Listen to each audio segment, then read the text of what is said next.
شروع کرتے ہیں آج کی دلچسپ کہانی۔ کھڑکیوں کو اچھے سے بند کر کے وہ دھڑکتے دل اور وسوسوں سے بھرے دماغ کے ساتھ پردے برابر کر دی۔ جو ہی پلٹی تو ایک زوردار چیخ اس کے حلق سے نکلتے نکلتے رہ گئی، کیونکہ اب اس کا چہرہ ایک بھاری مردانہ ہاتھ نے دبوچا ہوا تھا۔ اس کا خوف اس کے سامنے حقیقت بن کر کھڑا تھا، ایسی حقیقت جس کو وہ کئی دنوں سے لاکھ جھٹلانے کی جدوجہد کر رہی تھی، وہم سمجھ کر اپنے خیالات سے جھٹکنا چاہتی تھی، مگر اس سب کے باوجود وہ ان دو آنکھوں کو ہر پل اپنے ارد گرد محسوس کرتی تھی۔ وہ آنکھیں جن میں اسے تلاشنے کی صدیوں پرانی چاہ تھی، جن میں ایک ایسا عجیب سی وحشت تھی، تنہائی اور ویرانی نے انہیں بے رونق سا کر دیا تھا، اور آج وہی آنکھیں اس پر سختی سے نظریں گاڑے کھڑی تھی۔ مشعل نے پورا زور لگا کر اپنا چہرہ اسی ظالمانہ گرفت سے نکالنا چاہا۔ اس کی آنکھیں آکسیجن کی کمی کی بدولت باہر کو ابل رہی تھی اور ان کے نمکین پانیوں کا سمندر امٹتا چلا آ رہا تھا۔ دوسری جانب اس شخص کی آنکھیں کچھ الگ ہی کہانی سنا رہی تھی۔ اس کی آنکھوں میں امٹتے لال ڈورے اس کے اندر ہوتی محبت اور نفرت کی شدید جنگ کی داستان سنا رہے تھے۔ بولا تھا نا کہ کسی بھی نامحرم مرد سے تعلق نہیں رکھو گی تم، عزت کی بات سمجھ میں نہیں آتی کیا تمہیں؟ آخر کار مشعل کو تھوڑی رہائی مل ہی گئی۔ چہرے پر سے اس شخص کا فولادی ہاتھ ہٹا تو وہ کھانستے ہوئے چہرہ بائیں جانب کرتی بری طرح سے ہانپنے لگی تھی۔ اس شخص کی سرگوشی بھری آواز سن کر مشعل نے اس طرح سے جھکے جھکے بے یقینی سے چہرہ اس کی جانب موڑا تھا۔ تم تو میرے باپ لگتے ہو کیا، جو رات کے اس پہر میرے کمرے میں موجود ہو؟ اس کی آواز خوف و ہراس اور مزید غصے کے ملاپ کی بدولت کانپ رہی تھی، جبکہ دوسری جانب اس شخص کے لبوں پر زہریلی مسکان رینگ رہی تھی۔ تمہارا باپ نہ صحیح، اس کا داماد تو ہوں، وہ ہولے سے کہکا لگا کر بولا، جیسے اب اسے کھیل کا مزہ آنے والا تھا۔ دوسری جانب مشعل اس کے انکشاف پر دنگ رہ گئی تھی۔ وہ اب اطمینان سے اس کے چہرے کے اترتے چڑھتے رنگوں کو دیکھ رہا تھا، جو صاف لفظوں میں اس کی ذہنی کیفیت کو بیان کر رہے تھے۔ بکواس، جھوٹ۔ کچھ لمحات وہ شوق سے نکلنے پر وہ اتنا ہی بول پائی، سعدی حسن، سرتاج آف مشعل سعدی خان۔ اس کے لبوں سے نکلتے الفاظ تھے یا گویا پگھلا ہوا سیسا۔ مشعل کے لیے یہ سب سننے کے بعد اپنی ٹانگوں کے سہارے کھڑے ہونا مشکل ہو گیا تھا۔ مٹی کے ڈھیر کی طرح وہ اسی لمحے زمین بوس ہو گئی تھی۔ بالوں کو جوڑے میں قید کر کے مشعل نے نازک پیروں میں جاگرز پہنے، پھر پرفیوم اٹھا کر خود پر خوب سپرے کیا۔ ڈریسنگ سے چین اٹھانے کے لیے ذرا سی جھکی تھی کہ شریر لٹیں لپک کر چہرے پر آئی تھی۔ ایک انگلی سے انہیں کانوں کے پیچھے اڑس کر وہ چین اپنی سراہی دار گردن کے زینت بنا گئی۔ اس کی ماں کی چین تھی اور ان کی آخری اور واحد نشانی۔ اس کی تیاری مکمل تھی، سفید رنگ کی کڑھائی والی شارٹ کرتی اور نیلی جینز کے ساتھ گلے میں سٹالر مفرل کی طرح لپیٹ کر بیگ کاندھے پر ڈالے وہ یونیورسٹی جانے کے لیے پوری طرح سے تیار تھی۔ اسی لمحے بیپ کی آواز پر اس نے موبائل کھولا۔ اسی اجنبی نمبر سے میسج آیا ہوا تھا۔ مشعل کا دل خوف زدہ ہو کر بری طرح سے دھڑک رہا تھا۔ پرواز اتنی اونچی بھرو جتنا تمہارے نازک پر برداشت کر سکے، اونچائی سے گرنے کے بعد سنبھلنا ہر کسی کے بس کی بات نہیں ہوتی۔ میسج پڑھتے ہی اس کے اندر پھریری سی دوڑ گئی، دل خوف سے سکڑ گیا۔ اس طرح کے میسیجز کا سلسلہ آج سے 1 مہینہ پہلے شروع ہوا تھا اور وہ تب سے مشعل کا سکون غارت کر گیا تھا۔ وہ باپ کو چاہ کر بھی نہیں بتا سکتے تھے، الٹا وہ اسے گھر بٹھا دیتے اور اس کی پڑھائی بند کروا دیتے۔ وہ تو مشعل کی زندگی میں اس کی پسند سے بھی کسی اور مرد کو برداشت نہیں کر سکتے تھے۔ یہ تو پھر کوئی سٹاکر تھا جو ان کی بیٹی کو پریشان کر رہا تھا۔ وہ کبھی کبھار اپنے سوتیلے باپ کے ایسے رویے سے اکتا جایا کرتی تھی۔ جھرجھری لے کر وہ فوراً کمرے سے نکل کر باہر ڈائننگ ٹیبل کی طرف آ گئی تھی۔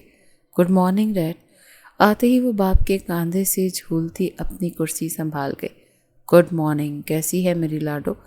جہانگیر عالم نے بیٹی کی آمد کا خیال کرتے ہوئے اخبار لپیٹ کر سائڈ میں رکھ لیا تھا۔ یک دم فٹ۔ سکینہ میرے لیے صرف جوس لے کر آؤ، میں یونیورسٹی کے لیٹ ہو رہی ہوں، آج مارننگ کلاسز ہیں۔ جہانگیر کو جواب دینے کے ساتھ اس نے سکینہ کو آواز لگائی۔ جہانگیر سکندر نے ناراضگی کے ساتھ اپنی لاپرواہ بیٹی کو دیکھا۔ کتنی بار کہا ہے جلدی اٹھ جایا کرو اور بنا ناشتہ کیے مت جایا کرو، ڈیڈ کو اچھا نہیں لگتا اگر ان کی بیٹی بھوکے پیٹ پڑھنے جائے تو۔ وہ ناراضگی سے بولتے جا رہے تھے اور مشل شرارت سے دانت نکوسنے میں لگی تھی۔ اتنے میں سکینہ نے جوس کا گلاس اس کے سامنے رکھا جسے وہ ایک ہی سانس میں گھٹک گئی۔ آئی ایم سوری ڈیڈ، کل سے پکا جلدی اٹھوں گی، ابھی مجھے کلاس کے لیے لیٹ ہو رہا ہے، شام میں ملتے ہیں۔ وہ جتنی جلدی آئی تھی اتنی ہی جلدی کے ساتھ وہ وہاں سے نکل گئی تھی۔ پیچھے جہانگیر سکندر نوی میں سر ہلاتے رہ گیا تھا۔ شیرو کو بلا۔ انہوں نے ناشتہ سامنے رکھتے ملازموں کو مخاطب کیا تو وہ حکم بجا لاتی شیرو کو بلا رہی۔ ان کا بہت ہی خاص اور پرانا ملازم تھا۔ بیوی کے حوالے سے کوئی خبر؟ وہ چائے کی چسکی بھرتے ہوئے پھر سے اخبار کا سرسری سا ملاحظہ کرنے لگا تھا۔ جی صاحب، ایک بری خبر ہے، شیرو نے بتاتے ہوئے مزید سر نیچے کو جھکایا تھا، یہاں تک کہ اس کی ٹھوڑی گردن کو چھونے لگی۔ جہانگیر سکندر چونک کر اٹھ کھڑے ہوئے۔ کون ہے وہ بدبخت شخص؟ یہ پوچھتے ہوئے ان کی آواز غیظ و غضب سے کانپ رہی تھی۔ یار، تم سے ملنے کے لیے جو مجھے چوروں والا انداز اپنانا پڑتا ہے نا، میں اس سے بہت تنگ ہوں۔ ایسے لگتا ہے کہ جیسے میں کوئی نامعقول آدمی ہوں۔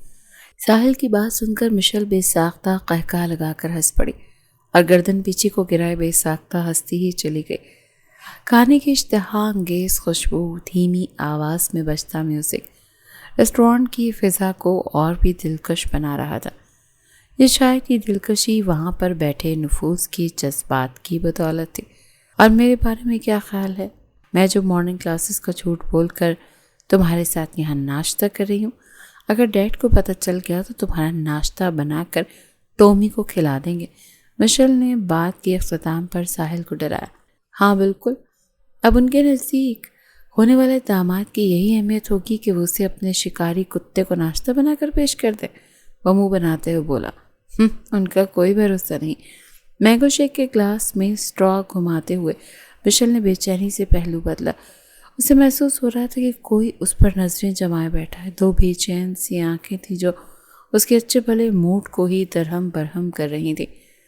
دل ایک بار پھر سے بے چینی کے گرداب میں الجھ سا گیا تھا۔ گاڑی پورچ میں آ کر رکی۔ ڈرائیور نے آگے بڑھ کر کھولا دروازہ۔ اندر سے مشل موبائل کی اسکرین پر نظریں جمائے باہر نکلی تھی۔ وہ دوپہر سے ساحل کے ساتھ کانٹیکٹ کرنے کی کوشش کر رہے تھے، مگر وہ جو ضروری کام کا بول کر گیا تھا دوبارہ رابطہ ہی نہیں کیا تھا اس نے۔ مشل کے دل کو عجیب وسوسوں نے گھیرا تھا۔ میسج ٹائپ کرتے ہوئے مشل نے سن گلاسز ناک سے ذرا نیچے کھسکائے اور ڈرائیور کو دیکھا۔ کریم چچا، گھر میں سب خیریت ہے؟ وہ شور کیسا؟ اس نے قدرے بے چینی سے پوچھا تھا، مگر کریم سر جھکائے چپ چاپ کھڑا رہا۔ چچا، میں آپ سے کچھ پوچھ رہی ہوں، سنائی نہیں دے رہا۔ حسب توقع فوراً سے بھڑک اٹھی تھی، مگر جب شور بڑھا تو وہ گھبرا کر لان کے پیچھے حصے کی جانب بھاگی، جہاں جہانگیر سکندر کے پسندیدہ درختوں اور پودوں کو جھنڈ تھا، جہاں دن کے وقت ٹومی کو باندھا جاتا تھا اور ٹومی سے مشل کو سخت چڑ تھی، مگر پھر بھی مجبور ہو کر اسے وہاں جانا پڑا۔ دوڑتے قدموں کے ساتھ وہ جیسے ہی وہاں پہنچی، آگے کا منظر نہایت ہی بھیانک تھا۔ ساحل کو درخت کے ساتھ بے دردی سے رسیوں سے جکڑا ہوا تھا۔ اس کا منہ اس وقت شدید لہولہان تھا۔ ٹومی کی رسی شیرو کے ہاتھ میں تھی اور وہ پوری شدت سے بھونکا ساحل کو کاٹ کھانے کو تڑپ رہا تھا۔ مشی کے ہاتھ سے بیگ اور فون زمین پر جا گرے، بلکہ اس کا دل دایاں ہاتھ اپنے منہ میں آ ٹھہرا۔ آنکھیں گویا پھٹنے کو تھی، کیونکہ سامنے کا منظر حیوانیت کی اعلیٰ مثال قائم کر رہا تھا۔ ساحل، وہ تڑپ کر اس کی طرف دوڑی۔ شیرو اور جہانگیر سکندر دونوں چونک کر اس کی طرف متوجہ ہوئے۔ وہ جیسے ہی ساحل کی طرف لپکی، ٹومی ساحل کو چھوڑ کر اس کو کاٹ کھانے کی خواہش میں دوڑا۔ وہ تو شکر تھا کہ اس کی رسی شیرو نے سختی سے جکڑی ہوئی تھی۔ مشل چیخ مار کر دور ہوئی اور پھر بے بس نظروں سے ساحل کو دیکھا جس کی گردن زمین کی جانب جھکی ہوئی تھی اور وہ ہوش و حواس کھو چکا تھا۔ ڈیڈ! وہ تڑپ کر باپ کے قدموں میں جا گری۔ میری لاڈو! جہانگیر نے فوراً سے اس کے سر پر ہاتھ رکھا۔ ڈیڈ یہ ظلم مت کریں، ساحل کو چھوڑ دیں پلیز، وہ باپ کی منت کرنے لگی۔ جو شخص میری بیٹی کے ساتھ دھوکہ کر رہا ہو میں اس کو ایسے ہی چھوڑ دوں؟ کلائی پر بندھی قیمتی گھڑی دیکھتے ہوئے وہ اطمینان سے بولے، پاپا یہ میرے ساتھ وفادار ہے، میں آپ کو اس کی گارنٹی دیتی ہوں، پلیز سمجھنے کی کوشش کریں، اسے چھوڑ دیں پلیز ڈیڈ۔ وہ بری طرح روتے ہوئے ان کی منت کر رہی تھی۔ بیٹا یہ لڑکا چیٹر ہے، میں ثابت کر سکتا ہوں۔ ان کا سکون اس قدر ظلم ڈھانے کے بعد بھی قابل دید تھا۔ ڈیڈ میں اس سے محبت کرتی ہوں، میں نے اس کی جانب پہل کی تھی، آپ کو یہ بات سمجھ کیوں نہیں آتی؟ پلیز اس کو چھوڑ دیں، میں آپ کی منت کرتی ہوں۔ اس نے باقاعدہ باپ کے آگے ہاتھ جوڑے تھے مگر وہ ڈھیٹ بنے بیٹھے رہے۔ مشل غصے سے بھری اٹھی، پھر ایک غصولی بے بس نگاہ ان پر ڈالی۔ آپ ہر بار ثابت کرتے ہیں کہ آپ میرے سگے باپ نہیں۔ وہ لڑکا جس سے بچپن سے آپ نے میرا نکاح پڑھوایا تھا وہ بس اتنی ہی زندگی لکھوا کر آیا تھا، تو اسے میرا کیا قصور ہے؟ میری زندگی جو اتنی بے رونق اور تنہا ہے یہ سب آپ کی وجہ سے ہے۔ میں دنیا کے کسی بہترین انسان سے بھی محبت کر لوں تب بھی آپ اس میں برائیاں ڈھونڈ آئیں گے ڈیڈ، کیونکہ آپ چاہتے ہیں کہ میں یہیں تنہائی کا شکار ہو کر مر جاؤں۔ آپ کے پاس بیٹی کو دینے کے لیے وقت نہیں، اور اگر کوئی آپ کی بیٹی کو وقت دینا چاہتا ہے تو وہ بھی آپ کو گوارا نہیں۔ آپ چاہتے کیا ہیں آخر؟ بس کر دیں، میں اب اس طرح سے گھٹ گھٹ کر نہیں جی سکتے۔ وہ چلا کر بولتی بھاگتے ہوئے وہاں سے نکل گئی تھی۔ جہانگیر کا ہاتھ ہوا میں ہی معلق رہ گیا تھا۔ اس کو روکنا چاہتے تھے مگر نہیں روک سکے تھے۔ شاید بیٹی کے تلخ الفاظ نے ان کے اعصابوں کو بری طرح سے جھنجھوڑ دیا تھا۔ پھینک آؤ اس کو اس کے گھر، امید ہے کہ یہ دوبارہ میری بیٹی کی طرف آنکھ اٹھانے کی جرت بھی نہیں کرے گا۔ وہ نفرت سے ساحل کو دیکھتے اندر مشل کے کمرے کی طرف بڑھ گئے۔ پیچھے شیرو نے ساحل کا بے سود وجود گاڑی میں لادا اور نکل گیا۔ جہانگیر نے اندر آ کر مشل کے کمرے کا دروازہ بجایا مگر وہ لاکڈ تھا۔ اندر سے اس کے رونے کی آوازیں صاف آ رہی تھیں۔ وہ بار بار منت کرتے رہے مگر مشل نے دروازہ نہیں کھولا۔ ماضی کتنی پیاری لگ رہی ہے نا ہماری بیٹی؟ ننھی مشل کو کھلونوں سے کھیلتا دیکھتے ہوئے جہانگیر سکندر محبت سے بولے تھے۔ بہت زیادہ، پر جہانگیر میں بہت بے چینی محسوس کر رہی ہوں۔ اگر کل کو اسے شادی پسند نہ آیا اور اس نے رشتے کو ماننے سے انکار کر دیا تو ہم کیا کریں گے؟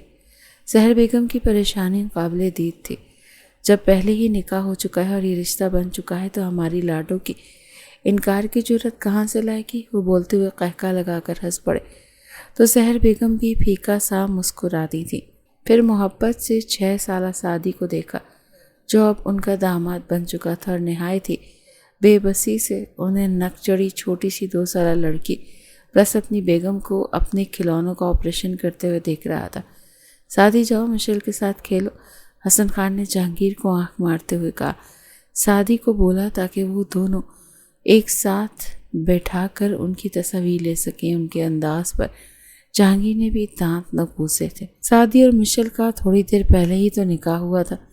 سعدی فرما برداری سے سر ہلا کر مشل کے پاس چلا آیا۔ اس کے ساتھ کھیلا جاتا تھا، یوں نہیں کرتے اس کو اپنی پسندیدہ کار کی توڑ پھوڑ کرتے دیکھ سعدی تڑپ کر بول اٹھا تھا۔ کمرے میں موجود نفوس کے چہرے پر ان کی معصومیت بھری گفتگو کی وجہ سے مسکان دوڑنے لگی۔ ہماری ناک بہہ رہی ہے، کیا تمہیں نزلے کا کوئی علاج پتہ ہے؟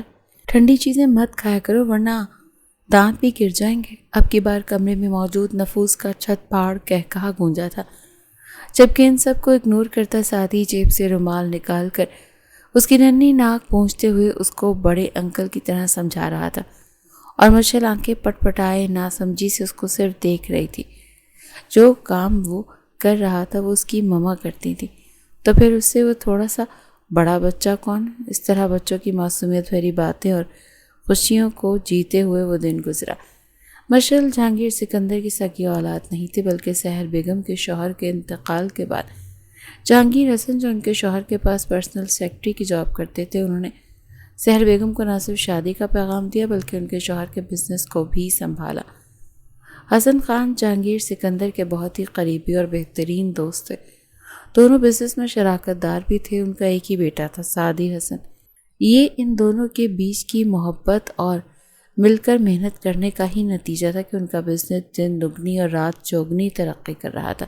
مگر ایک بات جو جہانگیر سکندر کو سخت ناپسند تھی اور شدید ناگوار گزرتی تھی، وہ یہ کہ انہیں ہر بزنس ڈیل سائن کروانے اور کسی بھی فیصلہ کرنے سے پہلے سحر بیگم کی اجازت اور ان کے سائن چاہیے ہوتے تھے۔ وہ دولت کو ضرورت سے زیادہ منہ کھول کر جمع کرنے والے ان لوگوں میں سے تھے جن کا منہ تو پھٹ سکتا تھا مگر ہوس کسی صورت بھی ختم نہیں ہوتی تھی۔ اس لیے ان کی سحر بیگم کا وجود بری طرح سے کھٹکنے لگا تھا۔ پھر دوسری جانب حسن صاحب کو ایک دن ہارٹ اٹیک ہوا۔ وہ دل کے مریض تھے، ہر وقت ہاسپٹل لے جا کر ان کی جان تو بچا لی گئی مگر ان کی موت اور بن ماں کے بیٹے کی فکر نے غلط فیصلہ کرنے پر مجبور کر دیا۔ انہوں نے جذبات میں آ کر power of attorney Jahangir Sikandar کے نام کر دی اور ساتھ ہی شادی کا رشتہ مشعل کے لیے پیش کر دیا تاکہ دوستی کو یہ رشتہ داری میں بدلا جا سکے، جسے سحر بیگم کے اعتراض کے باوجود جہانگیر نے قبول کر لیا اور دونوں بچوں کا نکاح کر دیا گیا۔ یہ حسن کی زندگی کی شاید سب سے بڑی غلطی تھی۔ اب جہانگیر کی 5 انگلیاں گھی میں تھیں اور اس کو پورے طریقے سے انجوائے کرنا چاہتا تھا۔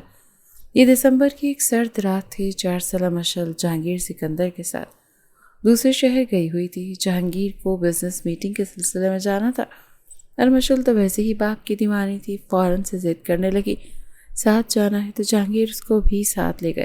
پیچھے سحر گھر میں اکیلی تھی اور اسی رات مشعل اپنی ماں سے جدا ہوئی تھی۔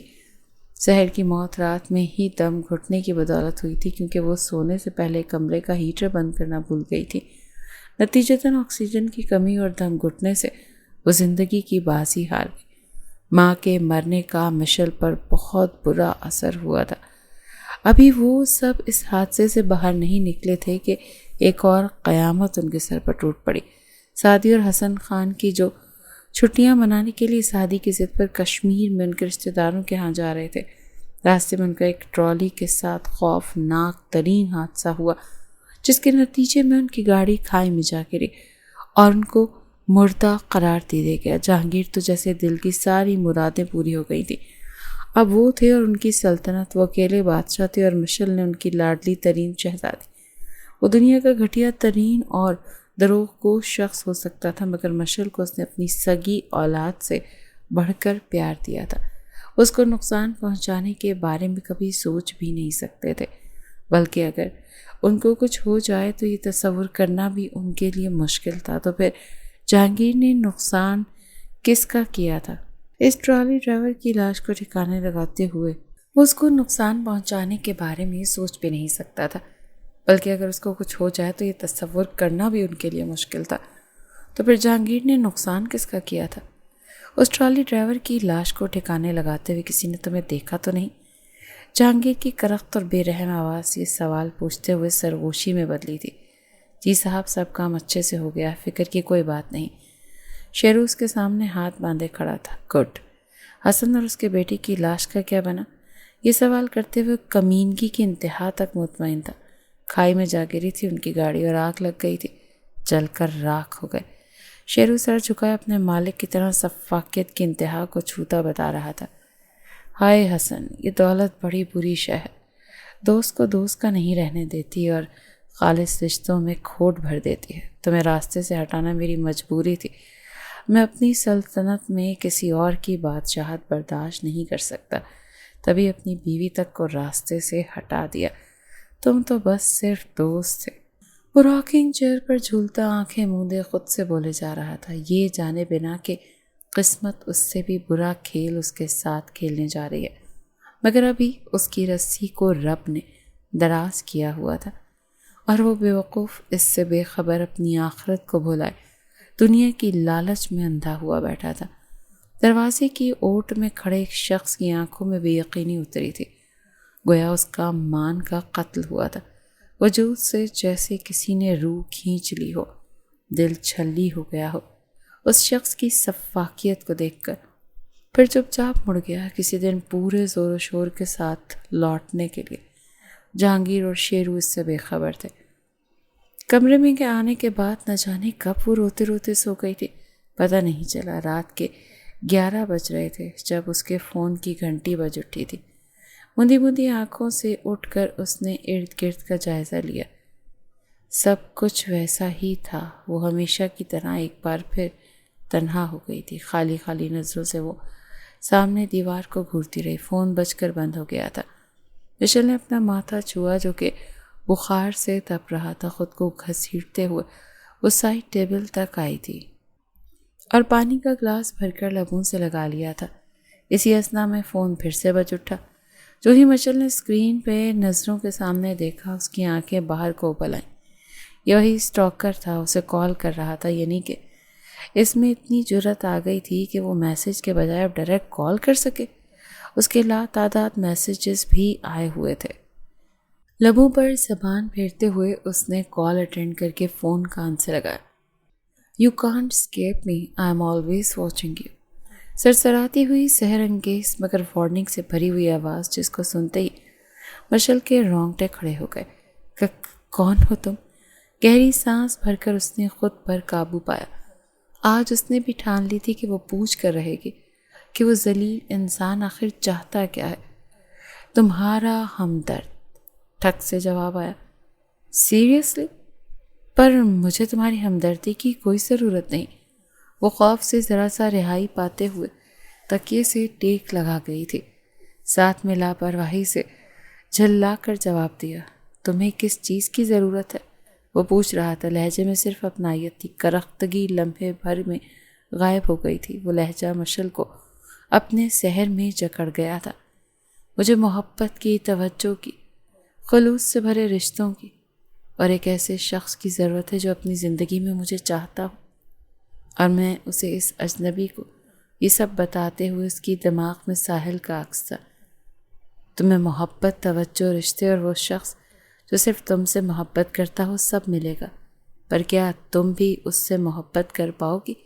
اس اسٹاکر نے بڑی امید کے ساتھ مشل سے سوال کیا تھا۔ "میں تو پہلے ہی اس سے محبت کرتی ہوں." وہ دوسرا تکیہ گود میں رکھ کر اطمینان سے بیٹھ گئی۔ "میں تو اپنی بات کر رہا تھا، تو اس کا مطلب میں یہ سمجھ لوں کہ تم بھی مجھ سے محبت کرنے لگی ہو." اس اجنبی کی آواز میں شرارت کی رمق صاف تھی۔ "ہرگز نہیں." مشل فوراً سے بک گئی۔ دوسری جانب اس اجنبی نے اس کی جلد بازی پر لب دبا کر امٹتی مسکان روکی تھی۔ "میں تو ساحل کی بات کر رہی تھی." اپنا راز اس اجنبی کے ساتھ بانٹتے ہوئے بالکل نہیں گھبرائی تھی، بلکہ جو سلوک آج اس کو اپنے باپ کی طرف سے دیکھنے کو ملا تھا اس نے مشل کو مزید باغی کر دیا تھا۔ "تمہارے منہ سے آئندہ میں کسی نامحرم کا نام نہ سنوں، ورنہ زبان کاٹ کر ہاتھ میں رکھ دوں گا." اس کا نرم گرم انداز، جذبات کہیں اڑن چھو ہو گئے۔ قراتے ہوئے اس نے مشل سے دھمکی دی تھی۔ پہلے پہل وہ لمحے بھر کو ٹھٹکی، پھر کہکا لگا کر ہنس پڑی۔ "بس اتنی سی برداشت تھی تم میں؟ بڑے آئے محبت کے دعوے دار۔ تم کون سا میرے بڑے محرم ہو ایڈیٹ، اور تمہاری محبت بھی میرے باپ کی طرح خود غرض ہے۔ اسٹاکر مین." وہ جل کر بولی تھی۔ "میں بے غیرت نہیں ہوں تمہارے باپ کی طرح۔ میرا اس گھٹیا آدمی سے موازنہ کر کے میری توہین مت کرو." اس کے لہجے میں جہانگیر کے لیے کڑواہٹ اور شدید نفرت محسوس کر کے مشل لمحے بھر کو دنگ رہ گئی تھی۔ پھر اگلے ہی لمحے غصہ عود آیا تھا۔ وہ باپ سے چاہے جتنا ناراض ہو، پر کوئی اس کے باپ کے خلاف ایک لفظ بھی بولے اس کی برداشت سے یہ باہر تھا۔ "اور تم خود کیا ہو؟ لڑکیوں کو اپنی گندی باتوں اور اوچھے ہتھ کنڈوں سے ڈرانے والے لعنتی انسان۔ حیرت آتی ہے مجھے تم جیسے لوگوں کو دیکھ کر، جن کا اپنا حساب تو کلیئر ہی نہیں، دوسروں کے لیے جنت جہنم کا فیصلہ کرنے کو جج کی کرسی سنبھالے بیٹھے ہیں۔ نامرد ہو تم بہت بڑے۔ دوبارہ مجھے کال یا میسیجز کر کے تنگ کرنے کی کوشش کی نا، تو تمہیں میں اپنے ڈیڈ کے کتوں کے سامنے ڈلوا دوں گی۔ اتھل پتھل سانسوں کے ساتھ اسے خوب سنا کر وہ کال کاٹ گئی، اور پھر کتنی ہی دیر وہیں کھڑی رہ گئی۔ اس کا دل اتنے زوروں سے دھڑک رہا تھا کہ گویا ابھی باہر نکل آئے گا۔ اس نے باپ کا سارا غصہ اس بدتمیز اسٹاکر پر نکال دیا تھا۔ میسیجز کی بیپ پر اس نے جھٹکے سے فون کی اسکرین آن کر کے چیٹ اوپن کی۔ اس اجنبی کا میسج تھا، کل رات ملیں گے اسی وقت پر، تم نے اپنا حساب کلیئر کر لیا، اب میری باری ہے۔ اپنا اور تمہارا رشتہ بھی کلیئر کروں گا، اور میرے کچھ ادھار بھی باقی ہیں تمہارے باپ پر، کل سب کا کھاتا کلیئر کر دوں گا۔ ان الفاظ نے مشل کو بری طرح سے ڈرا دیا تھا۔ کون سے حساب، کون سا رشتہ اور کون سے کھاتے؟ مشل کی ٹانگیں بری طرح سے وائبریٹ پر لگ گئی تھیں۔ وہ وہیں قالین پر ڈھیسی گئی تھی۔ اس کا بخار مزید بڑھتا چلا جا رہا تھا۔ سر، آپ سے کوئی ملنے آیا ہے، کہیں تو بھیج دوں؟ جہانگیر سکندر کے سیکرٹری نے آ کر اس سے اجازت طلب کی تھی۔ جہانگیر جو مشل کو کال کرنے کا سوچ رہا تھا، انہوں نے کل رات سے اس کی شکل نہیں دیکھی تھی۔ وہ صبح یونیورسٹی بھی نہیں گئی تھی، نہ ناشتے کی ٹیبل پر آئی تھی، اوپر سے اس نے کمرہ بھی بند کر رکھا تھا۔ نام کیا ہے؟ کن پٹی مسلتے ہوئے انہوں نے مصروف انداز میں پوچھا۔ سر، نام نہیں بتا رہے، کہہ رہے ہیں پرانے جانے والے ہیں آپ کے۔ وہ معدب سا انداز لیے بول رہی تھی۔ اچھا بھیج دو، انہوں نے اجازت دے کر کافی کا مگ اٹھاتے لبوں سے لگایا۔ کچھ ہی دیر کے بعد ایک نہایت خوبرو نوجوان اندر داخل ہوا۔ اس کی شخصیت میں کچھ ایسا تھا کہ وہ کافی کا مگ سائڈ پر رکھ کر پورے اس کی طرف متوجہ ہوئے۔ براؤن کلر کی سویٹر، کریم کلر کی جینز زیب تن کیے، گلاسز اتارتا وہ بڑے بے تکلفانہ انداز سے اندر داخل ہوا اور بنا کسی کے بولے خود ہی کرسی سنبھال لی۔ جہانگیر نے اس قدر بدتمیزی پر بھویں اچکائے اس کو دیکھا۔ آپ کی تعریف چاہتے ہوئے بھی وہ اپنے لہجے میں ناپسندیدگی کو چھپا نہیں سکے۔ تعریف کرنے کو بہت ٹائم مل جائے گا، پہلے کال اٹینڈ کر لیجئے۔ وہ اطمینان کے ساتھ ان سے مخاطب ہوا تھا۔ اسے گھورتے ہوئے جہانگیر نے ریسیور اٹھا کر کان سے لگایا۔ وہاں سے ملنے والی خبر دھماکہ خیز تھی۔ ان کے بہت پرانے سپلائر نے آج ہونے والی تمام ڈیلیوریز کینسل کر دی تھی، جس کے نتیجے میں ہونے والا نقصان جہانگیر ستنگر کے لیے ناقابل تلافی ہو سکتا تھا، کیونکہ وہ آگے ڈیلر سے پہلے ہی پیسہ ایڈوانس میں لے کر کھا بھی چکا تھا۔ اس کا بزنس ایک لمحے میں عرش سے فرش تک جا سکتا تھا۔ دوسری طرف خبر دینے والے کو خوب گالیاں دے کر اس نے کال بند کر دی، مگر اس چکر میں وہ خود ہانپ کر رہ گیا تھا۔ پانی۔ اس نوجوان نے پانی کا گلاس اس کی طرف بڑھایا، جسے جہانگیر سکندر نے بنا چونک چرا کیے لینا چاہا، مگر اس لڑکے نے گلاس جہانگیر کے ہاتھوں میں جانے سے پہلے ہی چھوڑ دیا۔ نتیجتاً کانچ کا گلاس زمیں بوس ہوا اور گرچیاں دور دور تک بکھر گئیں۔ تمہارا مسئلہ کیا ہے آخر، اور کون ہو تم؟ جہانگیر قابو نہ پا کر بری طرح سے چلانے لگا۔ ارے اتنی جلدی گھبرا گئے؟ ابھی تو وہ اربوں کی مالیت کی زمین جو آپ نے خرید لی اور پیسہ بھی بھر دیا ہے، بس آپ کے نام کاغذات جاری ہونا باقی ہیں۔ میرا نہیں خیال کرتے آپ تو اب کی ملکیت میں آ جائے گی۔ اس کی بات پر جہانگیر کو صحیح معنوں میں جھٹکا لگا تھا۔ کیا مطلب ہے تمہارا؟ چاہتے ہو بھی کہ اپنی زبان کی لکنت پر قابو نہیں پا سکا، کیونکہ وہ زمین تو آلریڈی سعودی حسن کے نام ہو چکی ہے اور اس کا پرانا مالک کہیں روپوش ہو گیا ہے۔ سٹائل سے بالوں میں ہاتھ پھیرتے اس نے ایک نیا دھماکہ کیا۔ سعودی حسن؟ یہ نام دہراتے ہوئے جہانگیر کو اپنے دل کے وال بند ہوتے محسوس ہوئے تھے۔ جی، سعودی حسن بن حسن خان، سحر سکندر کا داماد اور مشل سکندر کا شوہر۔ وہ ایک ہی وقت میں ان پر بمباری کرتا چلا گیا اور وہ برداشت نہ پا کر کرسی پر ڈھیسے گئے۔ آنکھوں میں شدید بے یقینی تھی۔ وہ بچہ جس کو انہوں نے آخری بار 8 سال کی عمر میں دیکھا تھا، آج اس قدر روبدار خوبصورت شخصیت لے کر ان کے لیے گویا موت کا فرشتہ بن کر آیا تھا۔ یہ بات ہی ہضم کرنا سکندر کے لیے نہایت مشکل تھا۔ سعودی وحشت سے آنکھوں کی طرف لپکا اور ان کا گریبان پکڑ کر زور زور سے جھنجھوڑا تھا۔ بس اتنی برداشت تھی تمہاری؟ مجھے دیکھو، 18 سال سے تم جیسے درندے کے دیے ہوئے زخموں کا بوجھ اٹھاتا پھر رہا ہوں، جو میری روح پر لگے ہیں، جن کے لیے مرہم تک بھی ایجاد نہیں ہوا۔ میری اور میرے باپ کی ہمت دیکھو کہ تم جیسے درندے کی درندگی سہنے کے بعد بھی جی رہے ہیں اور ابھی تک جینے کی کوشش کر رہے ہیں۔ لال انگارہ آنکھیں ان پر گاڑے وہ جھاگ اڑاتا انہیں سب یاد دلا گیا تھا جس کو بے فکری سے فراموش کیے بیٹھے تھے حسن۔ جہانگیر کے لیے لب ہلے۔ نام مت لو اپنی گندی زبان سے میرے باپ کا۔ تم نے ان کے ساتھ جو کیا شاید ان کا کوئی بدترین دشمن بھی نہ کرتا۔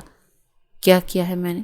تم نے تو اپنی بیٹی تک کو نہیں بخشا، اپنی بیوی تک کی جان لے لی۔ تم سے مزید کتنے برے کی توقع کی جا سکتی ہے؟ ساتھی ایک ایک کر کے اس کے راز واش کر رہا تھا اور جہانگیر کا بی پی اسی حساب سے ڈاؤن ہو رہا تھا۔ میں نے کسی کو نہیں مارا، جہانگیر نے کمزور آواز میں احتجاج کیا تو مارے غصے کے سعدی نے مزید شدت سے اس کا گریبان پکڑ لیا۔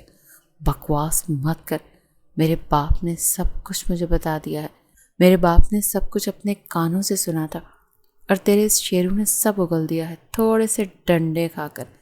ابھی دیکھنا وہ جیل میں چکی پیس رہا ہے، تو بول نہیں پا رہا، کیا کروں؟ تو بول تیرا نمبر کب لگواؤں؟ جہانگیر کے اندر مزید کچھ سننے کی ہمت نہیں تھی اور آخری بات تو تابوت میں آخری کیل ٹھوکنے جیسا ثابت ہوئی تھی۔ سعدی کی گرفت اس کے گہرے گہرے سانس لینے پر ذرا سی ڈھیلی ہوئی اور اسی لمحے جہانگیر لہرا کر زمیں بوس ہوا۔ سعدی نفرت سے اسے ادموئے موجود کو دیکھتا رہا۔ تو تم میرے باپ لگتے ہو کیا جو رات کے اس پہر میرے کمرے میں موجود ہو؟ مشل کی آواز خوف و ہراس اور مزید غصے کے ملاپ کی بدولت اب کانپ رہی تھی، جبکہ دوسری جانب اس شخص کے لبوں پر زہریلی مسکان رنگ گئی تھی۔ تمہارا باپ نہ صحیح اس کا داماد تو ہوں، سعدی ہولے سے قہقہ لگا کر بولا جیسے اب اسے کھیل کا مزہ آنے والا تھا۔ دوسری جانب مشل اس کے انکشاف پر گونگ رہ گئی تھی۔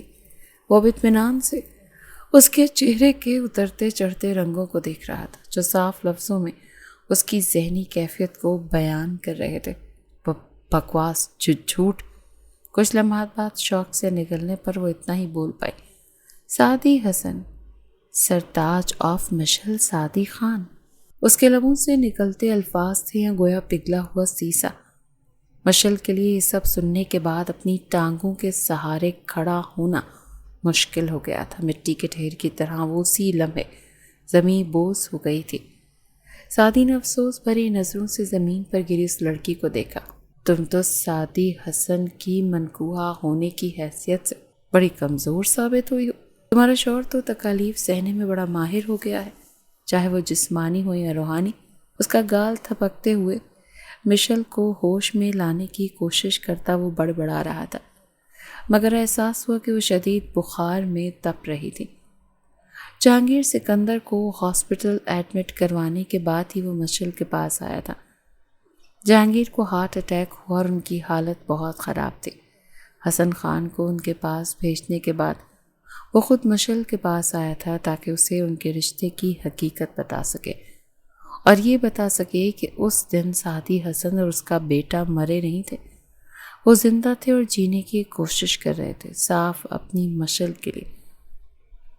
مگر وہ تو یہ انکشاف سنتے ہی بے ہوش ہو گئی تھی کہ اس کا وہ شوہر جس کی قبر پر پہلے ہی وہ کئی فاتحہ پڑھ چکی تھی، جس کا چہرہ بھی اب اسے یاد نہیں تھا، کسی جن کی طرح اچانک سے اس پر مسلط ہو جائے گا۔ ٹھنڈے پانی کی پٹیاں کرتے ہوئے وہ خاموشی سے اس لڑکی کا معصوم چہرہ دیکھتا رہا۔ بچپن کی یادیں سب چھم سے سامنے آنے لگی، بہت پیاری اور معصومیت سی بھری یادیں۔ نہ چاہتے ہوئے بھی سعدی کے لب مسکرانے لگے تھے۔ اس کے ماتھے پر پٹی رکھنے کے بعد وہ اس کے چلتے ہوئے پیروں پر ٹھنڈی پٹیاں رکھنے لگا۔ پھر اس کا بی پی چیک کیا تو وہ خطرناک حد تک لو تھا۔ یقیناً اس ساحل نامی لڑکے کے لیے باپ سے جھگڑنے کے بعد اس بیوقوف لڑکی نے اب تک کچھ بھی نہیں کھایا ہوگا۔ اس ساحل نامی فلرٹ باز کو تو اس نے بعد میں دیکھنا تھا، سوچا پہلے بیگم کی خبر لے آئے۔ اسے اس حوالے سے بہت شکوے تھے اپنی بیگم صاحبہ سے، ایک تو اس کے اوڑھنے پہننے کا انداز جو کہ نہایت بولڈ تھا، دوسرا اس کا مردوں سے یوں بے تکلف ہونا۔ مگر آج جب اس نے مشل کی باتیں سنی تو احساس ہوا کس قدر کھوکھلی انسان ہے اندر سے، جس کو صرف محبت اور رشتے مکمل کر سکتے ہیں، اس کا کھویا ہوا اپنے رب سے تعلق، اس کا ادھورا پن دور کر سکتے ہیں۔ وہ کردار کی بری تھی یا نہیں، اس کی گارنٹی فی الحال وہ نہیں دے سکتا تھا، لیکن یہ ضرور تھا کہ جہانگیر نے اسے بیٹی بنا کر رکھنے اور تحفظ دینے کے نام پر اسے برباد کر کے رکھ دیا تھا۔ وہ نہیں چاہتا تھا کہ مشل کی شادی ہو کبھی اور اس جائیداد کا حقدار بنے جو اس کے سگے باپ اور شوہر دونوں کی طرف سے اسے ملتی تھی۔ بس اسے اپنی وجہ کسی کو بھی مشل کی زندگی میں برداشت نہیں کر سکتا تھا۔ میں تمہیں برباد نہیں ہونے دوں گا مشی، میں آ گیا ہوں، اب سب کچھ ٹھیک ہو جائے گا۔ اس کا سر ہولے تھپک کر دروازے کا لاک کھول کر وہ جس راستے سے وہاں آیا تھا وہیں سے نکل گیا اور پیچھے دروازہ کھلا چھوڑ گیا، کیونکہ مشل ابھی تک بے ہوش پڑی تھی اور ہوش میں آنے کے بعد مزید کیا کچھ سہنا باقی تھا اس کے تصور میں بھی نہیں تھا۔ حسن! جہانگیر کی نقاہت بھری آواز سن کر سر ہاتھوں میں گرائے بیٹھے حسن خان چونک کر سیدھے ہوئے۔ جہانگیر کو رات بھر ICU میں رکھنے کے بعد صبح روم میں شفٹ کیا گیا۔ وہ سارا وقت حسن ان کے خیال کے ساتھ ساتھ تھے، کیونکہ جہانگیر تو اور کوئی نہیں تھا۔ شیرو اعتراف جرم کے بعد جیل میں تھا اور مشل کی اپنی حالت اس قدر خراب تھی کہ وہ ابھی تک باپ کی اس کربناک حالت کے بارے میں جانتی تک نہیں تھی۔ یہ شاید جان گئی تھی اور سارے شکوے بلا کر باپ کی خیریت جاننے کے لیے لپکی تھی، یہ جانے بنا کہ آگے کون سا طوفان اس کے قدم روکنے کے لیے کھڑا ہے۔ جہانگیر! طبیعت کیسی ہے اب؟ حسن خان کا انداز آج بھی ویسا ہی تھا، ملائمیت اور شہد سے گندھا۔ جہانگیر کی آنکھیں بند ہو گئیں۔ یہ وہ حسن خان تو نہیں تھے جو آج سے 18 سال پہلے دیکھتے تھے۔ وقت اور تکالیف نے انہیں عمر سے پہلے ہی بوڑھا کر دیا تھا۔ مجھے معاف کر دے یار۔ ڈرپ والے ہاتھ ان کے سامنے جوڑتے ہوئے ان کی آنکھیں برس پڑیں۔ حسن خان نے افسوس سے سر جھٹکا۔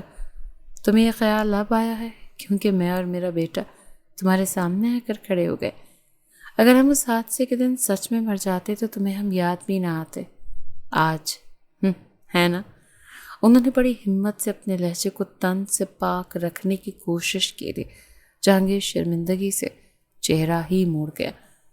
حسن خاموشی سے ان کا چہرہ دیکھنے لگا جہاں دنیا سے کٹ جانے کی شدید خواہش جنم لے رہی تھی۔ مگر پہلے کچھ اعتراف کرنے تھے۔ جب میں نے شیرو کو بول کر اس رات سحر کی کمر کا ہیٹر کھلا چھوڑ دیا تھا تاکہ اسے گھٹن بھری موت دے سکوں، اور اگلے ہی دن میں نے اس کا سرد پڑتا چہرہ اور بے جان وجود دیکھا تو میرے جذبات بھی وہیں جامد ہو گئے۔ میں انسان سے حیوان بن گیا۔ مجھے ہر چیز پر اپنی سلطنت چاہیے تھی۔ ساری زندگی میں نے ان امیروں کے پیچھے جوتیاں گھسیٹتے گزاری تھی۔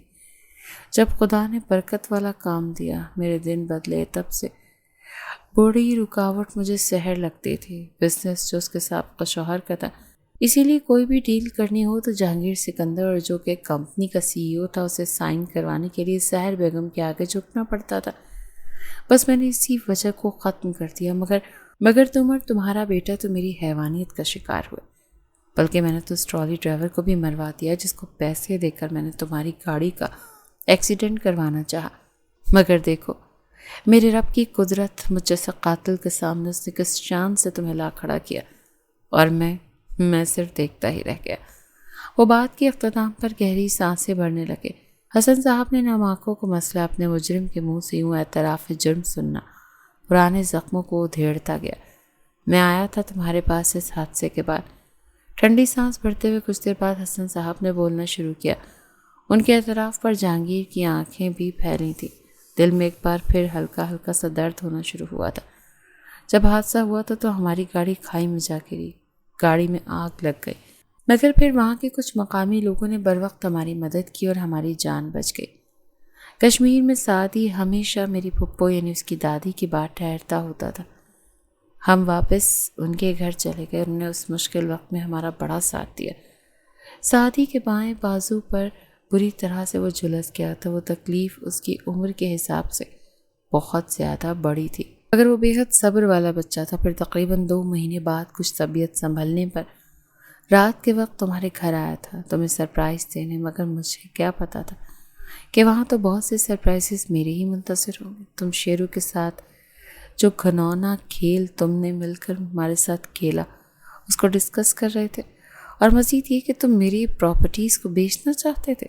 یہ سب کچھ سننے کے بعد میں نے خود سے عہد کیا کہ ایک دن میں ضرور لوٹوں گا اور تم سے تمہارا گریبان پکڑ کر سوال کروں گا کہ کیا قصور تھا، کیا جرم کیا تھا میں نے اور سحر بھابھی نے کہ تم نے ہمیں اتنی بے رحمی سے ڈسا۔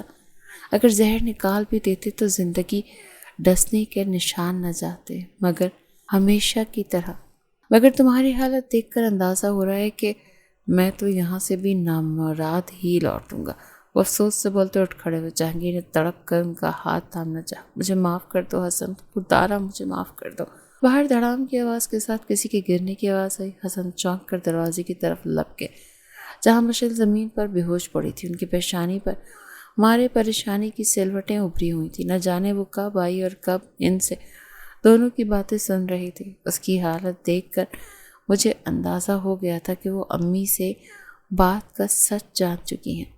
حسن خان تیزی سے اس کی طرف لپکے کہ جہانگیر کے کرانے پر ان کے قدم رک گئے۔ اندر ان کا جگری دوست تکلیف کی شدت سے پکار رہا تھا اور باہر بیٹی جیسی بہو اور ان کے بیٹے کی پہلی اور آخری خواہش یوں اس ہال میں پڑی تھی۔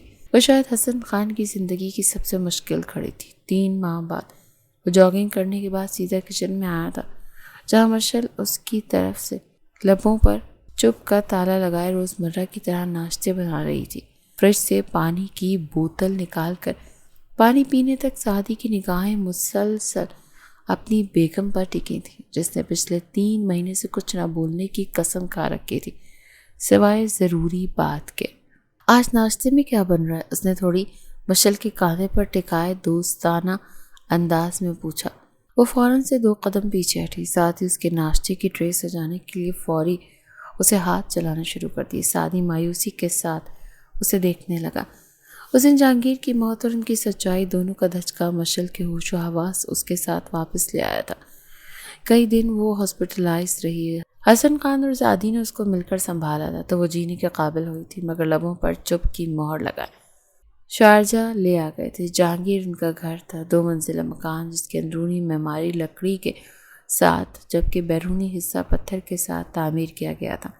نہایت ہی خوبصورت اوپر منزل رہائش کے لیے استعمال ہوئی تھی جبکہ نیچے کچن اور ڈرائنگ روم تھا، مگر یہ سب بھی مشل کے چپ نہیں توڑ سکا تھا۔ سعدی ہر ممکن کوشش کرتا تھا وہ اس سے بات کرے، اپنا دکھ شیئر کرے، ایک بار اپنے دل کا غبار نکال دے، مگر وہ یا تو اندر سے مکمل ختم ہو گئی تھی یا اپنی ضد کی بے حد پکی تھی۔ حسن صاحب نے کئی بار اس سے بات کرنے کی کوشش کی تھی کہ اسے اب الگ کمرے کے بجائے سعدی کے ساتھ رہنا چاہیے اور یہ وہ دھوم دھام سے ان کا ولیمہ کرنا چاہتے تھے، مگر وہ ہر چیز سے انکاری تھی۔ ناشتہ ساتھ میں کرتے ہیں، کیا خیال ہے؟ وہ ناشتے کی ٹرے اٹھائے ہوئے بولا۔ مشل رخ موڑ کر پراٹھا توے پر ڈال کر اندر سے صاف بتا رہا تھا کہ اسے سعدی کے ساتھ بیٹھ کر ناشتہ کرنے میں کوئی انٹرسٹ نہیں۔ مشی بیگم پلیز ناشتہ ساتھ میں کر لیں، اس نے ایک بار پھر کوشش کرنی چاہیے۔ مٹی ڈھیٹ بنی رہی۔ سعدی خاموشی سے ناشتہ باہر ڈائننگ ٹیبل پر رکھنے چلا گیا، مگر جب وہ واپس کچن میں آیا تو مشی کو خطرے میں گھنٹی بجتی محسوس۔ سعدی نے آتے اس کی کلائی اپنی مضبوط گرفت میں لی اور اسے کھینچتے ہوئے کھانے کی ٹیبل پر لے جانے لگا۔ مشی دبا دبا سا احتجاج کرتی رہی، مگر آج سعدی بھی ڈھیٹ بننے کی قسم کھا چکا تھا۔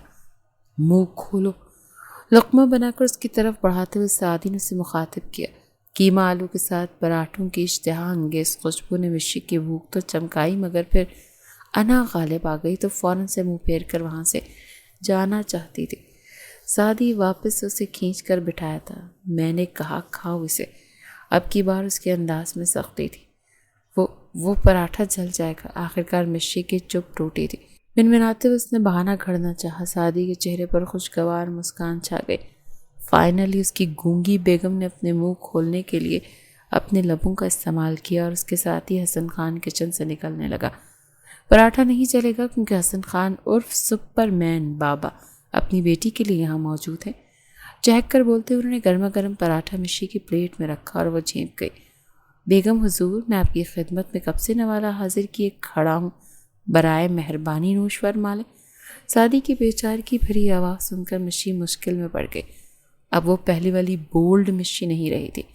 بھلے ان سب کو یہی لگتا تھا کہ وہ ان سے لاپرواہ بات نہیں کرتی، مگر یہ سچ تھا کہ وہ نماز روزے حیا پردے اور دین کی طرف اللہ کے حکم سے ان کے باپ بیٹے کی بدولت راغب ہوئی تھی اور اسے کھویا ہوا سکون ملا تھا جس کی اسے بچپن سے تلاش تھی۔ یہ میں کھا لیتا ہوں اور ہماری مشی بابا کے ہاتھ کا بنا خستہ پراٹھا کھا لے گی۔ حسن خان نے لقمہ سعدی کی طرف سے اچک لیا اور مشی کی مشکل سے آسان کر دی۔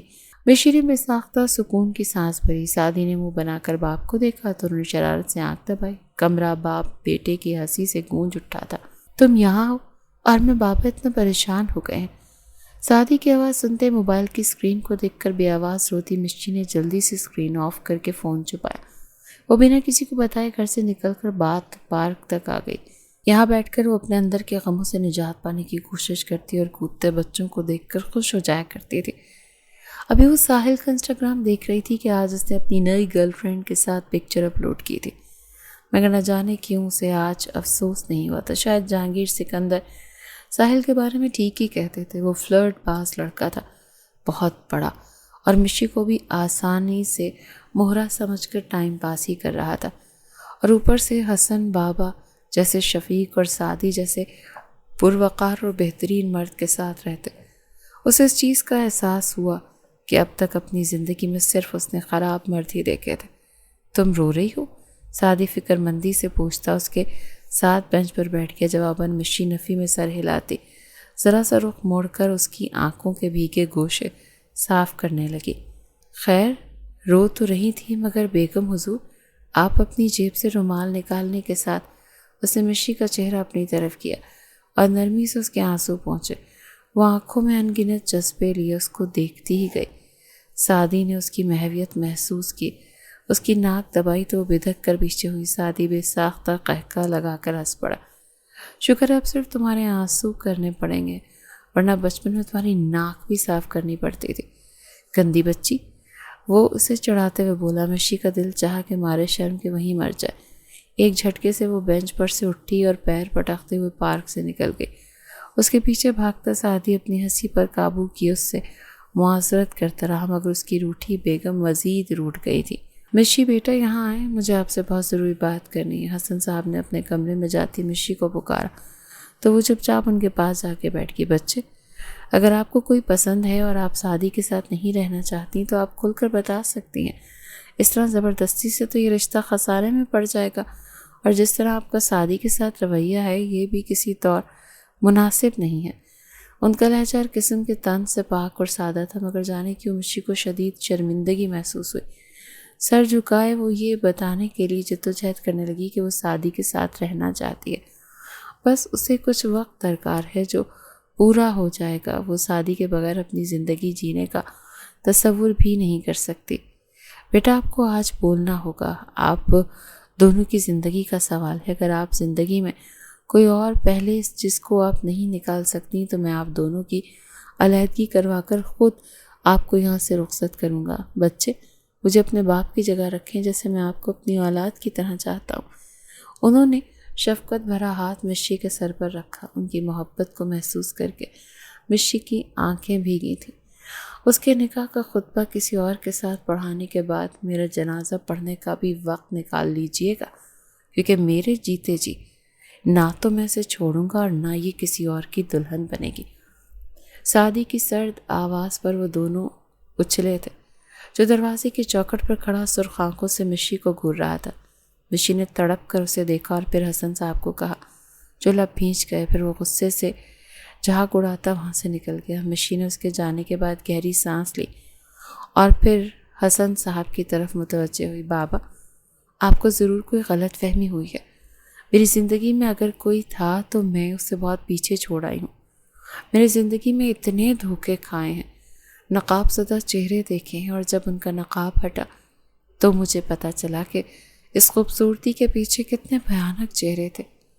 میرا باپ جو میری کل کائنات تھا وہ میری ماں کا قاتل نکلا۔ صرف یہی نہیں، وہ مجھے بھی کسی لمحے برباد کر سکتا تھا، دولت کے لیے کسی بھی وقت میری سانسیں چھین سکتا تھا۔ پھر میں جب یہاں آئی تو مجھے کچھ وقت لگا آپ دونوں پر بھروسہ کرنے میں۔ اتنا آسان نہیں تھا یہ سب میرے لیے بابا، مگر آپ دونوں کی بے لوث محبتوں کے آگے میں ہار گئی۔ وہ بولتے ہوئے ضبط کھو کر روتی چہرہ ہاتھوں میں چھپا گئی۔ حسن انکل نے اس کے سر پر ہاتھ رکھ کر اسے خوب دلاسا دیا تو وہ تھوڑی دیر کے بعد کچھ سنبھلی تھی۔ جائیں بیٹا، اب آپ اپنے روٹھے میاں کو منائیں۔ میرا خیال ہے اب آپ کی باری ہے یہ سب کرنے کی، وہ شرارت سے بولے تو وہ ہنستی ہوئی سر ہلا کر سعدی کے پیچھے چلی گئی۔ تم یہاں کیا کر رہی؟ مشی کو اپنے کمرے میں داخل ہوتا دیکھ سعدی غصے سے بھر کر اٹھا۔ چائے؟ وہ یک لفظی جواب دے کر چائے کا کپ ٹیبل پر رکھنے لگی۔ سعدی نے خالی ہنکارا بھر کر خود کو کچھ سخت کہنے سے روکا اور پھر رخ پلٹ کر اپنے آپ کو قابو کرنے لگا۔ ناراض کیوں ہے مجھ سے؟ مشی نے پیچھے سے آ کر اس کا کاندھا تھپ تھپایا۔ چوڑیوں کی چھن چھن نے کمرے میں ارتکاز سا پیدا کیا تھا۔ سعدی نہایت حیرت سے پلٹا اور اس کی چوڑیوں سے بھری کلائیاں دیکھی۔ ساتھ ہی نگاہ اس کے خوبصورت لباس پر پڑی جو وہ نہایت شوق سے اس کے لیے لایا مگر مشی نے کبھی نہیں پہنا تھا، اور آج وہ اسے زیب تن کیے بڑے بھرم سے اس کے سامنے کھڑی تھی، بلکہ خوب مسکرا رہے تھے۔ تمہاری طبیعت تو ٹھیک ہے نا؟ سعدی نے اس کی غیر دماغی حالت پر ذرا سا شک ہوا تھا۔ کمرے میں مشی کی کھنکدار ہنسی گونج رہی تھی۔ نہیں، میں ٹھیک نہیں ہوں۔ اگلے ہی لمحے اس نے اپنے انداز میں نقاہت بھری۔ کیوں؟ کیا ہوا ہے تمہیں؟ اپنا غصہ بھول کر سعدی کو اس کی فکر لگ گئی۔ جواباً اس نے سعدی کو ہاتھ کے اشارے سے کان کے قریب لانے کو بولا۔ وہ مزید حیران ہوتا ذرا سا اس کے پاس جھکا۔ مجھے محبت ہو گئی ہے ایک بہت ہی محبت کرنے والے شخص سے، اور وہ ساری کی ساری محبت صرف مجھ سے کرتا ہے۔ اس کے کان میں مسرت بھری سرگوشی کرتے ہوئے وہ بہت ایکسائٹڈ تھی۔ سعدی نے مٹھیاں بھیج کر خود پر قابو پایا۔ اور کون ہے وہ جس سے تمہیں محبت ہو گئی ہے؟ اس نے بڑے حوصلے سے پوچھا۔ مشی نے مسکرا کر شریر آنکھوں سے اسے جواب دیا۔ سعدی حسن، سرتاج آف مشل سعدی خان۔ اس نے وہی جملہ دہرایا جو سعدی نے ان کے رشتے کے اعتراف پر بولا تھا، اور آج مشل نے اپنی محبت کے اعتراف پر بول کر اس رشتے کو مکمل کر کے تقویت بخشی تھی۔ وہ دونوں چند لمحے ایک دوسرے کو دیکھتے رہے، پھر کھلکھلا کر ہنس پڑے۔ آئی ایم سوری فار ایوری تھنگ۔ مشی نے یہ معذرت بہت دل سے کی تھی۔ سعدی نے مسکرا کر نفی میں سر ہلاتے ہوئے اس کے دونوں ہاتھ تھامے تھے، جیسے آنکھوں ہی آنکھوں میں کہا ہو کہ معذرت کرتی ذرا اچھی نہیں لگتی، اور مجھے تو تم سے تبھی محبت ہو گئی تھی جب تمہاری چھوٹی سی گندی سی ناک صاف کی تھی۔ اس کے دونوں ہاتھ تھامے جھلاتے ہوئے سعدی کی شریر رگ پھڑک رہی تھی۔ سعدی؟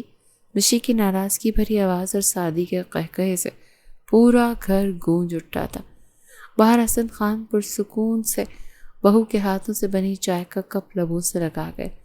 اب زندگی میں خوشیوں کا دور جینے کا وقت ہو چلا تھا۔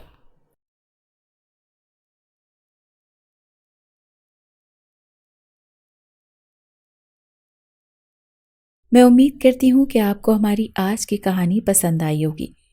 اگر کہانی پسند آئی ہے تو ہمارے چینل کو لائک اور سبسکرائب کر لیجئے، اور کامنٹ سیکشن میں اپنی رائے کا اظہار ضرور کیجیے گا۔ شکریہ۔